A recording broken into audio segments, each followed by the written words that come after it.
I want to talk with those of you that have what we call a level 3 business, those of you that are rapidly approaching your exit strategy for your company. For you, one of the most important things for you to do is to make a tangible choice. What is your primary exit strategy going to be? Are you planning on selling the company? Or do you want to transition to own it passively?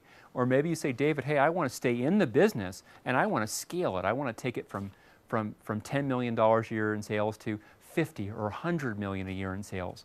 And if that's the case, you're going to be in that company for a while longer. So what is your exit strategy that you're heading towards? The time to think about that is earlier on in this process.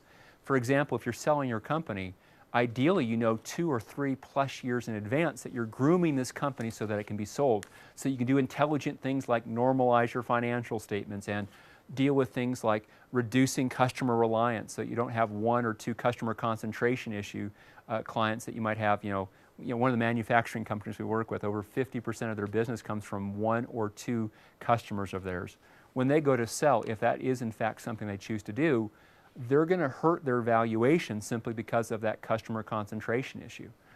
So that's something to look at. I would really suggest if your exit strategy is to sell, matter of fact, I'll go even stronger. Regardless of what your exit strategy is, one action step for you to take is to do a buyer's audit.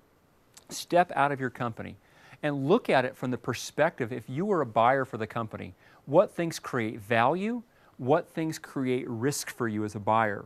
And anything that you can do that mitigates a potential buyer's risk or enhances value is going to make that business better regardless of what your exit strategy is, either to sell, scale, or own passively. For example, maybe one of the big risks that you have is the customer concentration issue. Well, gosh, if you have one customer that's responsible for half your sales, can you focus on growing other parts of your company so that you water down or you dilute the concentration issue of your key customer? Maybe you have that one of your key advantages, the things that value that you have, is the fact that you are the best person or the best company reputation-wise in a specific niche.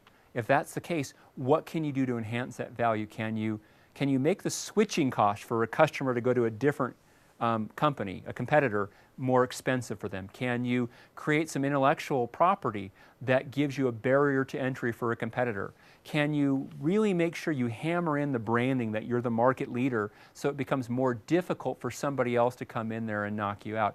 Can you deepen the client relationships that you have so you do more business with each of them deeper down, which makes the more difficult to dislodge you? So these are examples that your buyer's audit will help you to identify.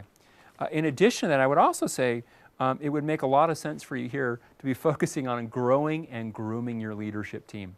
At this point, especially if you plan to step out of the active participation of the company, or if you plan on selling it, and quite frankly, even if you plan on scaling it, to be able to have a leadership team in place is huge. Because if I'm a buyer and I'm looking at your company to purchase, and the company is really heavily reliant on you, you have the main customer relationships are with you. You're the main person to oversee the fulfillment or the production of your product or service, or you're the main person that does the sales and marketing.